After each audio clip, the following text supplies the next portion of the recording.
For the most important mission and task, who do you give it to? In this week's Torah portion, Abraham wishes to find a wife for his son Yitzchak. And he calls in his senior servant, Eliezer, who is the Kan Betor, the elder, Moshel B'chol Hashelo, and who is in control of everything that Abraham owns. Now, on the surface, this means that this is his most senior person in the organization. And he basically turns to him and says, please, I want you to go and assist and help and find a wife for my son. But the question is, why does the Torah describe the servant's character or key quality? Is that he's Moshel B'chol Hashelo. He's in control of everything that is his. I saw an amazing insight by Rav Mordechai Kamenetsky, who really transformed the way I viewed this particular story. He describes the following. The question is, who's in control? Are you in control of your possessions, or your possessions in control of you? Are you in control of your emotions and your desires, or your desires in control of you?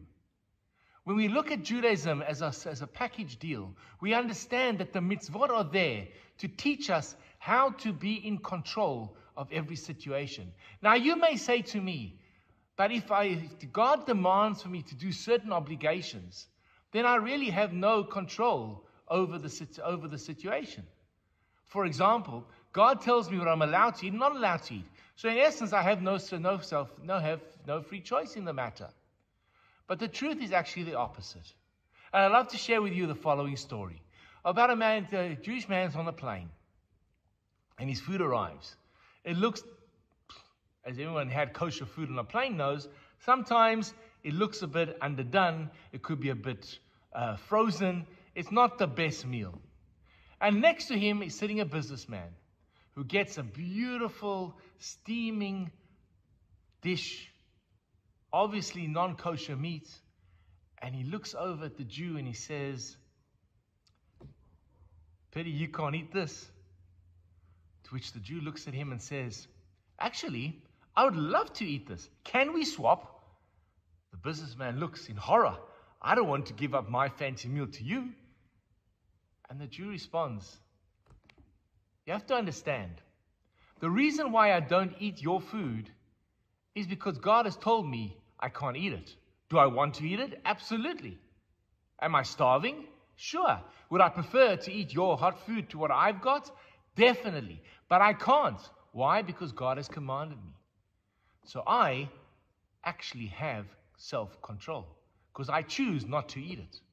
But can you put the lid back onto your food and decline from eating the meal?" This businessman smiled and says, "Those are your rules, not mine," and he tucks into the meal. The story is powerful because it shows us the following lesson. That who's really in control? Who really has free choice? The one who has the mitzvot or the one who's free from the mitzvot? If you're free from the mitzvot, you become a slave to your desires and drives. When you have the mitzvot, you now are free from them and you have a choice to do or not to do. And then by not doing, that's how you fulfill the mitzvot. So Abraham says to his servants, I need someone who can go out and fulfill the mission, who is Moshel B'chol Hashelo, who is in control of all his faculties. He's not going to be swayed by discussions. He's not going to be swayed by the demands of the family or by the journey. He would not be swayed by his own personal needs in this situation. He has a task to do, and he fulfills them. Why? Because he's in total control of his emotions. And we see this in the story. When the family tries to hold Rivka back and not send her back, he holds his cool. When they say to him, come and eat, he says, I can't eat yet. I have to feed my animals. I have a responsibility to my master. He's able to control every single aspect of his life because he is a man grown up in the house of Abraham. And so too, we, the descendants of Abraham, who are the custodians of our Jewish tradition and our Jewish faith, are taught by the Torah to be Moshel, to be in control of our emotions, our desires, our wants, and our needs.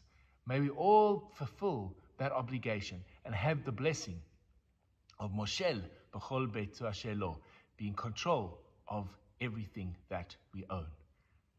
Shabbat Shalom. Hi, this is Rabbi Lewin. If you've enjoyed the content of the sermons and the ideas that have been expressed in the YouTube video, please hit that first subscription button and notification bell and share the videos with friends. We'd love to grow the channel and love to engage with you. Please share your comments in the section below. I'd love to hear from you. Have an amazing day.